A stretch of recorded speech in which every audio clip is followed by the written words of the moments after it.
over the past year, we witnessed an unprecedented wave of executive orders, some explicitly targeting, others indirectly, but significantly impacting the AANHPI community. From immigration enforcement to language access, education, civil rights, and refugee protections, these policies are reshaping the social and political landscape that so many of our families and organizations have worked so hard to navigate and to improve.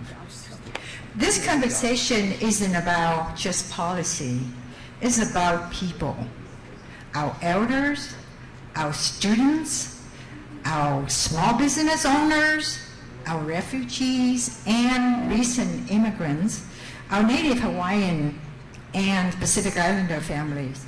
It's about real life consequences when federal mandates overlook or undermine communities like ours. I am joined today by three incredible leaders who are on the front lines of this kind of work. We have Quyen Dinh, Executive Director of SEARAC.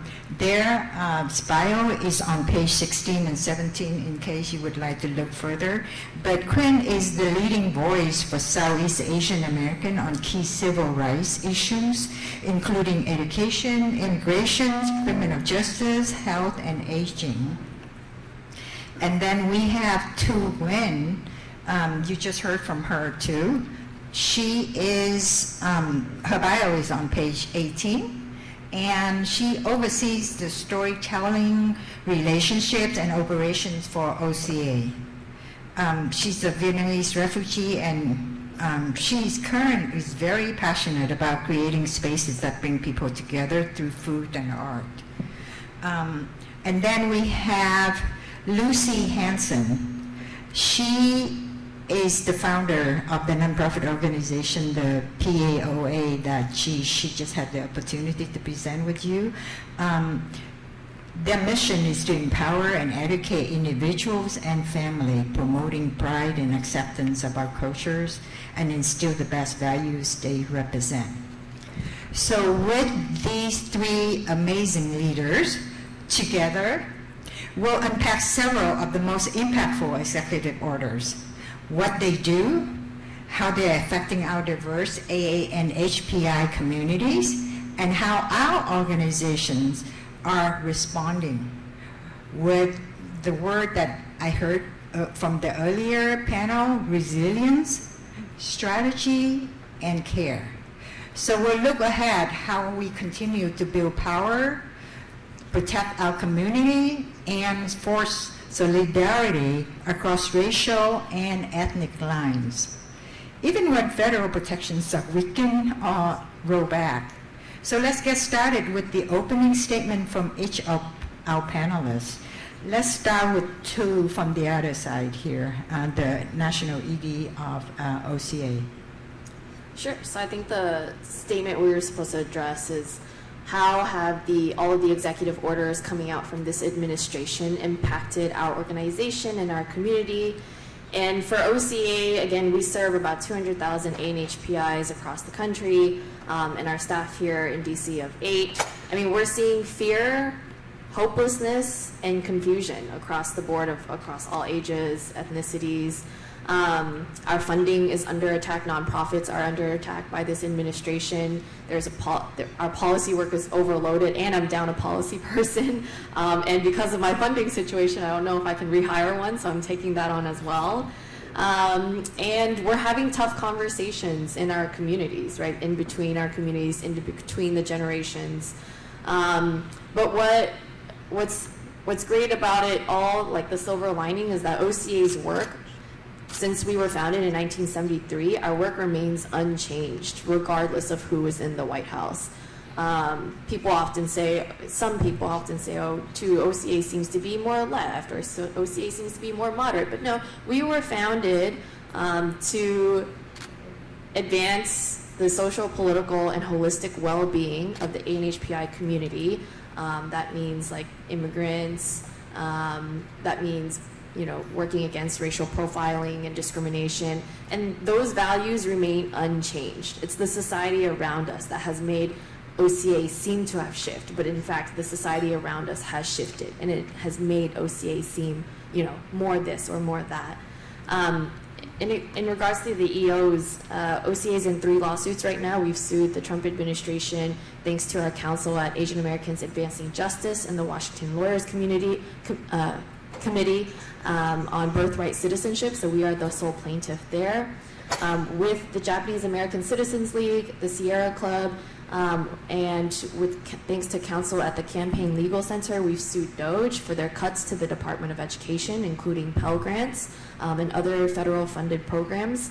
And then also with API Vote, thanks to our counsel at Asian Americans Advancing Justice, AJC, and many other counsel, we've sued the administration for the voting executive order that requires you to register to vote in person with physical paperwork proving your citizenship, which is really odd because, you know, the first few weeks ago he had said birthright citizenship, you know, is canceled, so then you can't even bring your birth certificate. It's questionable how you would prove your citizenship if you want to go register to vote. Many flaws there, but those are the 3 ways that we've been responding, and of course that's just additional work that's been burdened to OCA. Thank you, too. Let's start with Quyen now. Thanks so much, too. I need to take a step back. Raise your hand if you've heard of at least one of these executive orders. And wild guess, how many executive orders has Trump signed since I think it's over 200. It's over 200, and there are hundreds of lawsuits attacking each one to stand up for our democracy. So I shared that because I also want to congratulate AAUC for putting this on your conference agenda. Because from our first panel, we talked about the historical contributions of Asian American communities, and we're going to get political real fast, real quick. And I think it's important. It's important to recognize the moment that our communities are in right now and the political moments that are shaping every single one of our lives. From SEARAC's perspective, what we see from these executive orders is that it's a dismantling or an attempt of dismantling democracy. It's increasing authoritarianism and militarism that so many of our immigrant and refugees fled, using the same authoritarian playbooks that many of our countries fled from. And the 3 major trends that have been so devastating for us, I think first is the expansion of deportation and detention. And I know that within the legislative agenda for AAUC, this is one thing that we're fighting back against collectively. We're also seeing the gutting of public service, including the Department of Education, and including the dismantling of oversight committees because of the incredible work of Southeast Asian American communities and Hmong communities, for example. I was one of the appointees to the previous 2030 Census Advisory Committee to advise the country that Hmong is not East Asian, but actually Southeast Asian American. That committee no longer exists, and along with hundreds of other oversight committees, using an executive order called Re-Educating the Federal Bureaucracy. And that term re-education for the Vietnamese community is incredibly disturbing because it is the same narrative that was used by the Vietnamese government to re-educate government officials, soldiers of the South Vietnamese Army, into concentration and work camps that detained them for years on end. And the Trump administration is using the same language. We're seeing attacks of freedom of political expression from young people who are being detained and deported. And finally, we're seeing this expansion of authorized authority by the president.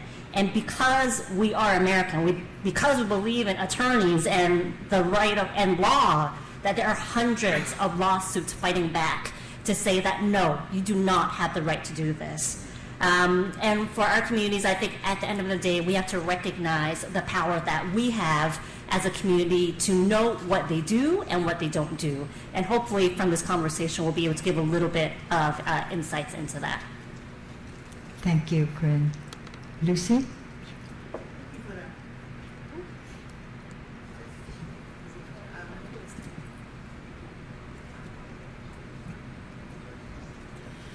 for Polynesian Association of Alaska, it's a small nonprofit in Anchorage.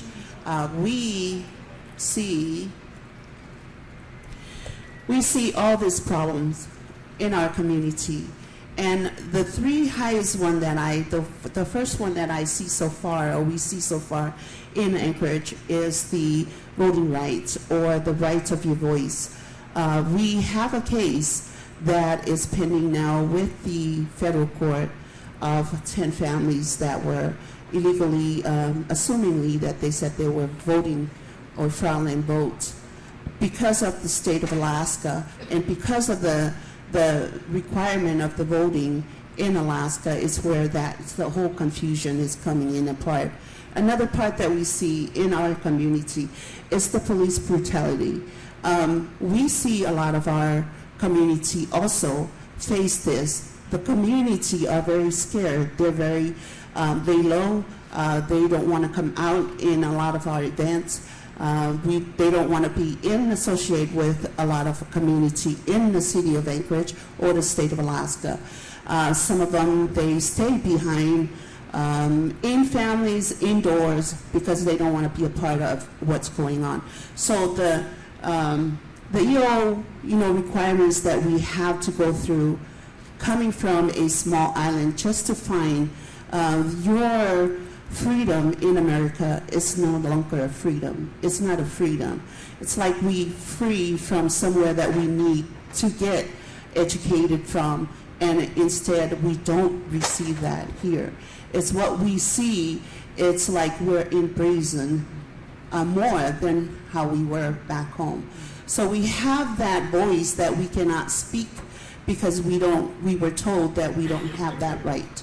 We have that fear that we stick in the house. We cannot go outside because we can get shot, or you're in the middle of somewhere that you're in the wrong place at the wrong time, is what they say. So the other problem that we see in our community, we cannot extend our services because there's no funding.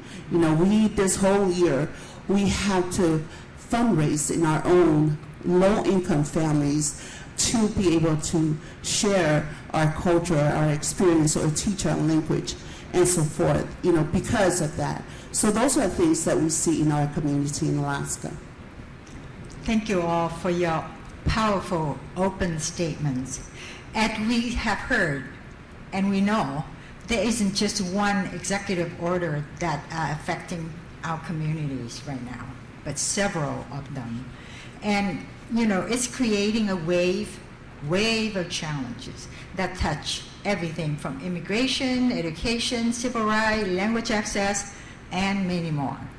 So with so many of these executive orders directly or indirectly targeting our community, I would like to ask, I'll start with Thu first. What are the real on-the-ground impacts that you're seeing in your community right now? How are folks doing? How are they responding? Surviving or organizing through it? Thu? Yeah, luckily OCA is a membership-based organization, and so we are able to be a plaintiff in these lawsuits against the government right now, who are encroaching on our civil and human liberties. The most immediate one we've mentioned birthright citizenship already. We are representing, our organization has members who are directly impacted now. They either had their children earlier this year or are expecting children later this year who will be unable to have birthright citizenship. And it's interesting because many of our own community members have citizenship now as a result of birthright citizenship. And in the Wong Kim Ark case, when the Supreme Court wrote their decision, there's a phrase that I really like, and I've written it on protest signs and shared it to everybody, is that just solely birthright citizenship is ancient and fundamental to the founding of the United States. And so the way OCA is responding is that we are trying to empower and encourage our members to join us in these lawsuits. Fortunately, the way it works, if you're not familiar, is that you as an individual could sue the government yourself, right? If you are expectant and your child may not have birthright citizenship when you give birth, Or, for example, let's just say the recent cuts to the Department of Education's AANHPI minority serving institution programs, right? You could also sue the government yourself, but you're putting yourself at a lot of risk, right? And you're putting your family at risk. Your your identity will have to be revealed in court. So the great thing and why it's so important to have nonprofit social justice organizations, and why I feel so privileged working at OCA, is that OCA can give the protection to these plaintiffs. We are the ones named in court. I am the face of the organization. I will be publicly revealed in court, but our members who are listed in our case, their identities get to be kept anonymous. And so these families, these students, the individuals who we're representing as OCA members, they get to, we get to protect them as much as possible while still putting ourselves out there and holding our line on human and civil liberties and pushing back on the government that's encroaching on them. And so I know that there's hundreds of executive orders out there. Like Quinn said, there are hundreds. Our 3 lawsuits right now are just pending. They're waiting in line, in a very long line of lawsuits to be heard by the court, because there are very many civil rights organizations and legal entities, fortunately, who are one by one in each of our lanes, wherever we can, pushing back and fighting back against these executive orders. Okay, let's hear from, thank you for, it's diligent work that needs to be taking place right now, and we really appreciate the effort OCA put forth for that. I would like Quinn to comment about the Southeast Asian community and how they're doing. Similar to what you shared, Lucy, community members are really scared. There are families who are actually deporting themselves to Vietnam, Cambodia, and Laos because they would rather do this in their own authority and their own decision than to have it be done unto them, rather than be detained and deported. But I think what I wanted to highlight actually was how the community is responding. And something that Rohit shared in the panel is that we are healers and unifiers. And that's what I see every single day from incredible organizers across the country. They're innovating new ways to support each other. There's a project called Ba Lo, which in Vietnamese means backpack. And this project is actually creating backpacks for individuals who are deported to Vietnam for 13 essential items that every single person needs. We're seeing people, despite the efforts for our communities to be silenced, that people are speaking up. And people are also using the power of social media to get the word out. So our press release on nearly 200 Southeast Asian Americans who were deported earlier this spring went viral for the first time. We never knew that it was possible. More than 30,000 individuals saw this post, and we actually got media attention because of that. So our communities are refusing to be silent. And I think organizing the way that we see with legal strategies is phenomenal. At the end of the day, this is blocking the Trump administration from being able to implement these really draconian rules. And I think finally telling our story. SEARAC is so proud that this is the first time that we've been able to co-produce a docuseries called Southeast Asian American Journeys that spotlights 5 Southeast Asian American communities across the country for the 50th anniversary, which is right now in 2025, and claiming that this is our America, these are our stories, these are our homes, and that these are our families that we'll continue to defend and protect, and that we're beautiful, and that we deserve to be seen. That is the power, I think, of the healing that we're seeing across the country, despite all odds. Thank you, Quinn. I can relate so much to that. For those of you who don't know, I am Chinese American. However, I was born and raised in Vietnam. The struggles are real, and having these positive, forthright, moving forward attitudes really help you to maintain calmness, and then to think about the hope that we have for the future, not just ourselves, but for the next generation. So I would like to have Lucy make comments about the same feelings that we have in your community. In Alaska, as she was talking about, we deport ourselves. So like I said earlier, we have American Samoa and Western Samoa. We have citizenship and American National and non-citizen or non-documented. So we all there.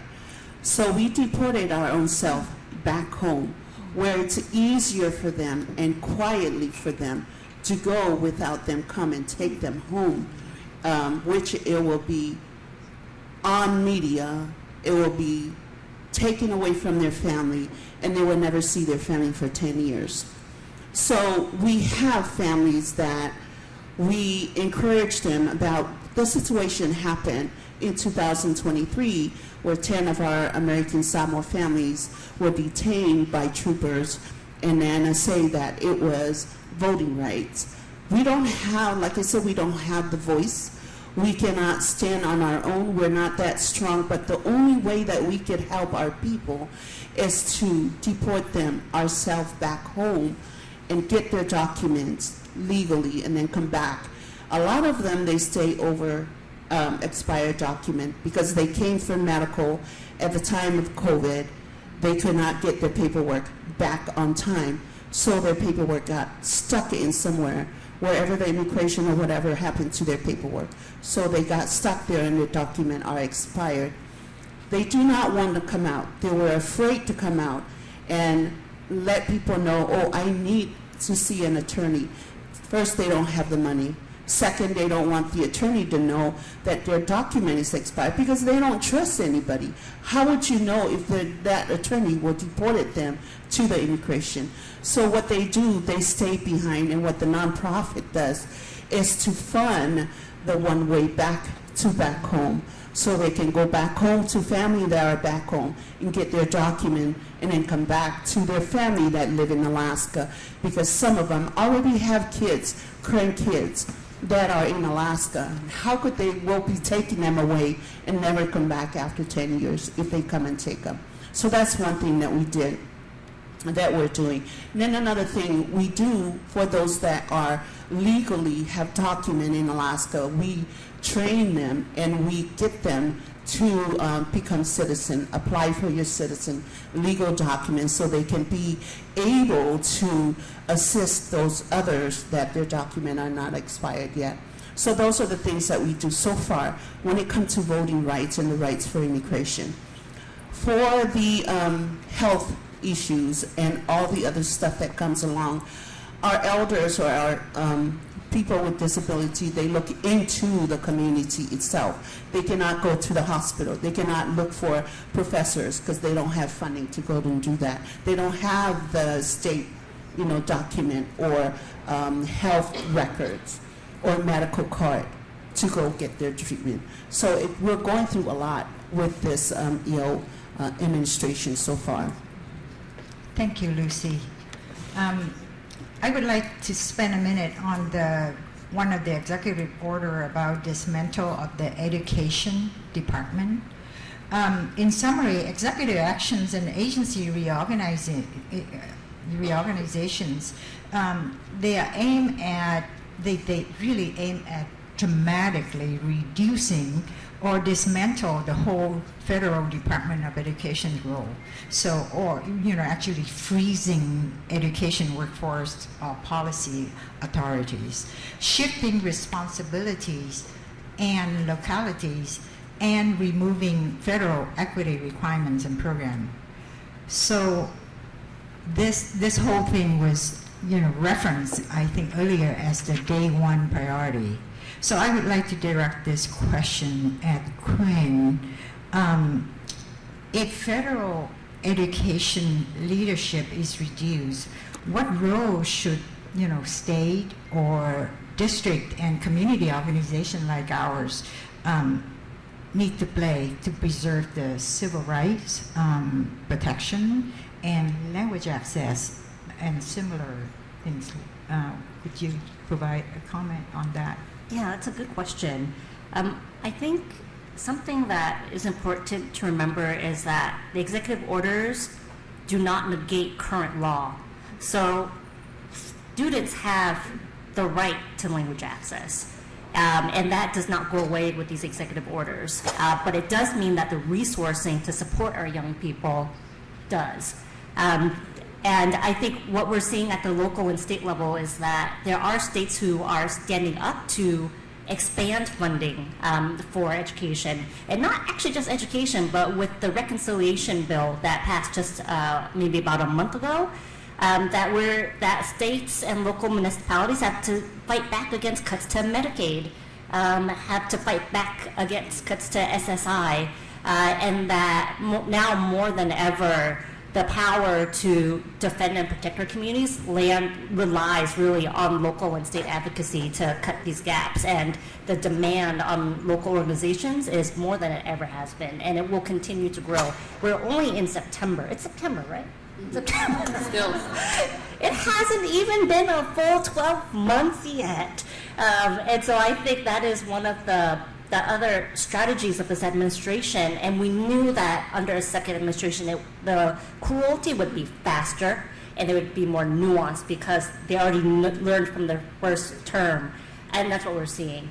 And I think at the end of the day, there's a lot of strategizing going on within local and state communities to be able to fight this long term instead of being burnt out immediately within the first not even 9 months yet. Yeah, thank you. Now, I want to go back briefly to the citizenship, the birthright citizenship that Thu mentioned earlier. For Thu and for OCA, how's your community envisioning the, different ways to protect and affirm belonging for our family, especially children in the face of threats to birthright citizenship? I know your organizations work very hard with the lawsuit, in place for that.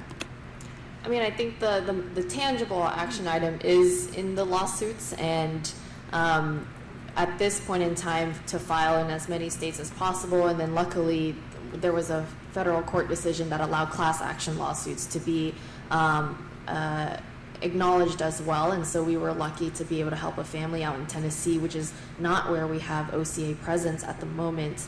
But other than that, this applies to the birthright citizenship EO especially, but it applies to all the hundreds of EOs, is that the president's executive orders are his and his administration's public narrative strategy. And so, like Quyen mentioned, for OCA and our partners and our entire community, our strategy and action now is also public narrative. And I'm really glad that you have storytellers coming up on the agenda later today, and Helen's in the crowd knows all about this. But we have to continually tell our stories about how and why we belong, and reaffirm our not only contributions, but honestly how we've been harmed by this country. And it's funny because I'm a daughter of Vietnamese immigrants. My last name is Nguyen, and I grew up in Houston. I'm native Houstonian. I was around a lot of Nguyen's, and then I had a friend from college go to med school in Florida. His last name is also Nguyen, and he said out in Florida in med school, right, which is graduate school. So people there have already gone through undergrad. His classmates didn't know where he came from. They were like, how do you pronounce your last name and where does that come from? And for this room, I know that's like really unimaginable, but there are still people out there in this country who haven't gotten a chance to know our communities, and that's not to their fault, right? And so what are all the ways that we can present our humanity to them, but at the same time get to understand their humanity as well? Mm-hmm. Those in rural America, those across the aisle, and even in a city like Houston that may be so diverse. We have a nail salon that has been around for 20 plus years, and people come in and still don't understand or have gotten to know one another or my own family. And so public narrative in all the different ways that you can share, through your small businesses, through storytelling, op-eds, through advocacy, legislative visits. These are all the ways that we can push back on the public narrative that these EOs are trying to push. Yes, definitely will make a difference. Thank you, too. Now, for the PAOA organization, you serve Native Hawaiian and Pacific Islander communities who often face structural invisibility and limited representation, especially in federal and state policy making. So for that particular topic, executive order for the birthright one. The concern about the complex immigration backgrounds that you have can be enormous for you to face. What are the cultural and systemic consequences of this kind of erasure, really? And how's your community supporting, how do you support this community to stay visible, to stay connected, and to be empowered at this moment? Yes, a good question. As Polynesian Association of Alaska, like I said, it's a small nonprofit. We do have other new nonprofit coming along that works together with us, such as American Samoa Brotherhood, which is working with Alaska Native Brotherhood for the indigenous, so that way we can work together to try to help the immigration issue that we're facing with our American Samoa National. Another thing that we're working with, and other nonprofit as well, such as Pacific Island Community, also the AAPI in Alaska, which is, some of them are the Korean community, and also the Filipino community as well. So we all come together and we work together, because it's not just an issue with the Pacific Island community that going through there, it's also with our Asian community in Alaska. With this, we notice that the education piece is very important to us, and we cannot keep up on that, to educate the people that make the law in Alaska about who we are. And for the 3 years in a row, we lobby the Housing Journal, try to put our history of AAPI to the curriculum of our school district in Alaska for the public school. 3 years in a row, they never passed this. So we're getting ready to go again. We will never give up until we get our history in the curriculum of our public school. So that's one thing that we're still fighting for. With our children's, we know that education is an important piece, because our parents, most of them are maybe have undocumented, so they're kind of very, with English as a second language, they kind of, back off, and our children needs to be more active, which is our young adults, that we are bringing up them, and to slowly, but they're coming along to be a part of lawmaking in our Alaskan state. So far we have few representatives. Couple of them are, one is Filipino and one is Japanese, that are in Juneau now, making the rules for our Alaskans, so our people will be included in all the decision making in Alaska. Thank you, Lucy. Now, I would like to open up for the audience here to ask one or two questions before we talk about closure statements from our amazing panelists here. Do you have any question for any of our panelists here? I see one hand at the very end of the room there on my left.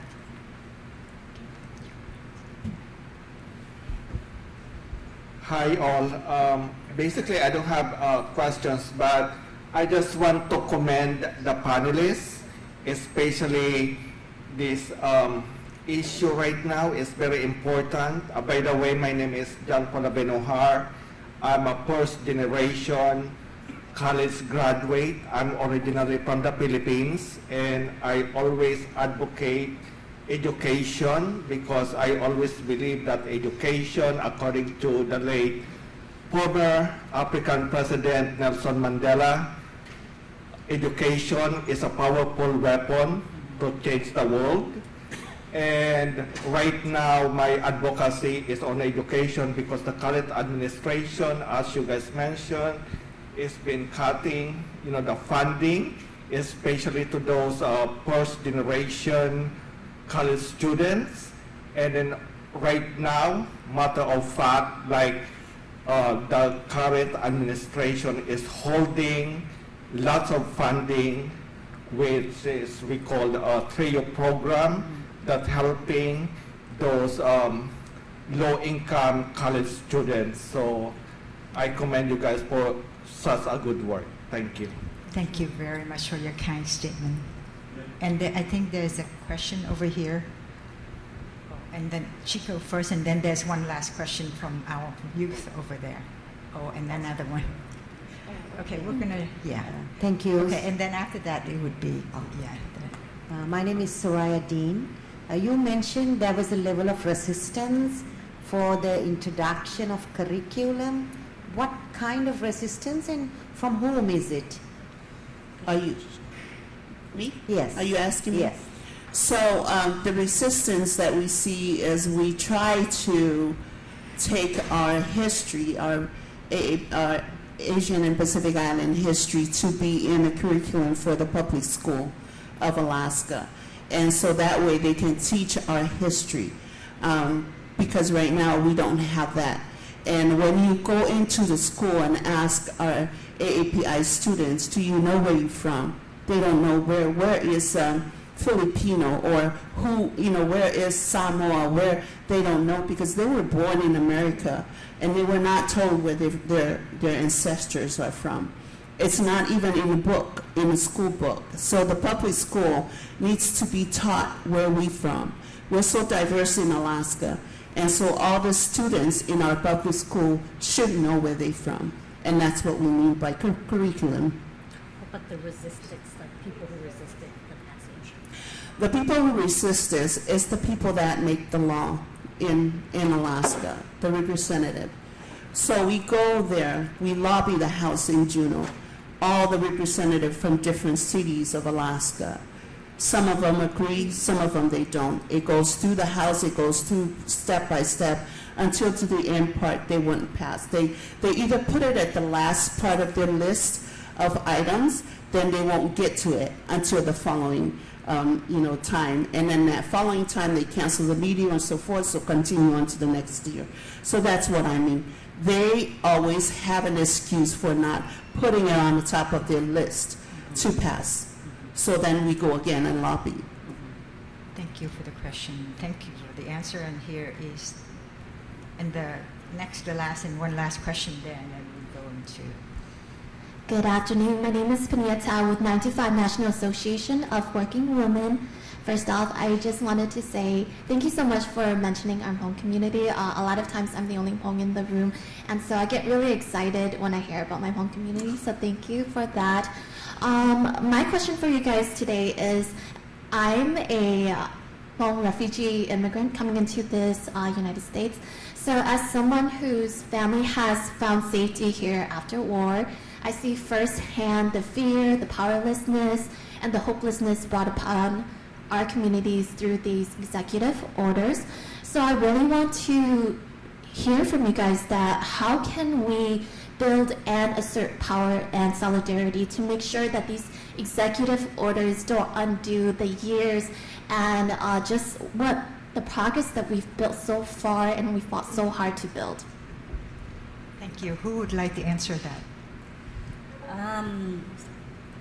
I can start.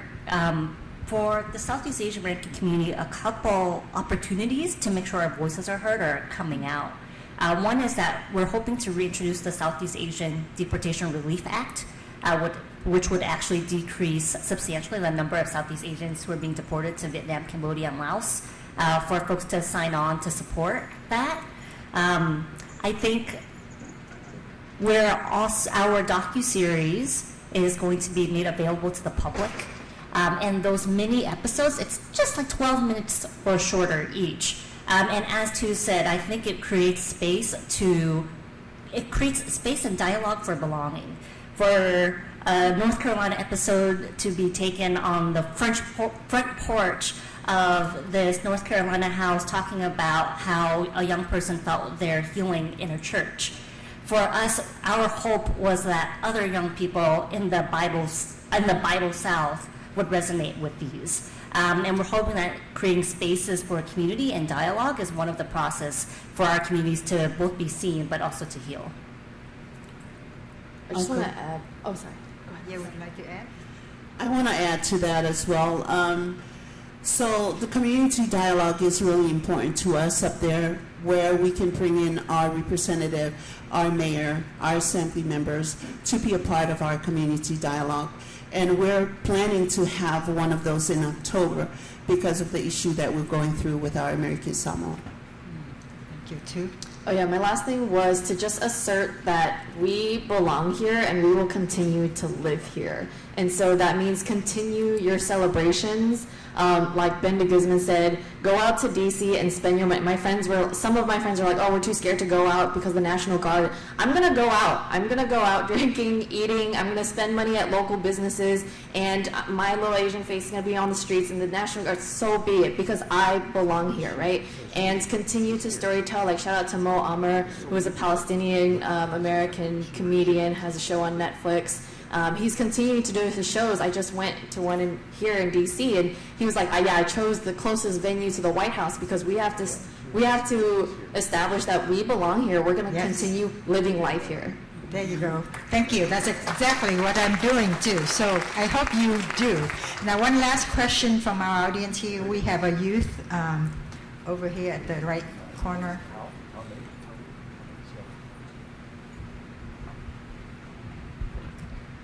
Hi, I'm a student at the George Washington University, and I am Cambodian.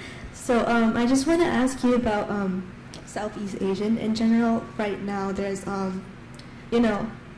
everyone knows about the regions. Like, people assume we're all the same, but, Thailand, Vietnam, we obviously not the same. We might influence each other, but, just not completely the same. And I just want to ask you, right now, if you've heard about the Thailand and Cambodia border tensions, and what is your strategy to build unification between these regions right now, as it's a bit crucial?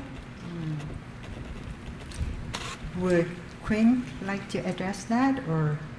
It's a really hard question, and the reason for that is because SEARAC's focus now is on domestic issues here in the U.S.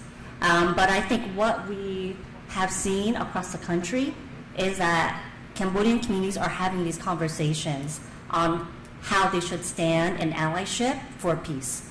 And that it's from very, very difficult conversations that folks are deciding how to, whether or not to be vocal about their analysis. But I think at the end of the day, it really begins with really hard conversations internally, within organizations, within communities, to have conversations about what's happening and the trauma and the continued violence, state violence that is happening across borders and internationally, and making sure that our communities continue to have safe spaces to have these conversations. Thu, do you have anything to add? Okay, and Lucy? Okay, well, thank you again for our incredible panelists for sharing your insights, your truth, and your unwavering commitment to our communities. This conversation has reminded us that while executive orders can shape policies, they do not define our power or our future. As we come to a close, I would like to invite each of our panelists to share a brief 1-minute reflection, a message of hope, of resilience from your perspective and the community you serve. What keeps you going? What do you want the audience to hold on after this session? I am going to start with Lucy. Well, I think for myself, I look at it in my view as I was and my ancestors were navigators. We're always going to be navigators. We're the first navigators of the ocean. And so therefore we have that power. We should not stop, and we should continue on fighting for us. Thank you. Quyen? I think what gives me hope are my children, and thinking about what's next, what will happen in the next 50 years when I will be 92, my husband will be 96, Kai will be 54, and Anne will be 52, older than I am now. And likely they're going to be navigating life without me. And when I think about honoring my dad's passage 4 years ago, I think about how he was the first person in our family to fight for freedom. And that my hope for Kai and Ann is that they see themselves as part of that legacy of resilience and to continue to fight and dream for a country that they belong to and that is belonging for everyone. So actually, for me personally, I've accepted the demise of democracy right now. It's just the collective karma of the U.S. for their imperialism and war crimes. And so for me and at OCA, we're here to work to lessen the damage on our communities in the meantime, and then be prepared for the moment where we get to build a truly multiracial democracy that will deliver on our freedoms to liberty and a safe and healthy, prosperous life. Thank you. Well, thank you, each of you, for those beautiful words. Let me leave you with a quote from Chinese wisdom that speaks to the heart of what we have heard today. Dripping water penetrates stone, not by force, but through persistence. So I'm going to say this in Chinese, okay? Tịch sới chuyên xạ, mày lực lèn tài, dĩ hài kung fu sam. So dripping water penetrates stone, not by force, but through persistence. As we move forward, let us be like water, steady, enduring, and unstoppable. In our unity, in our voice, and in our persistence, we will shape a better future, not just for ourselves, but for the generations to come. So thank you all, and thank you to our panelists.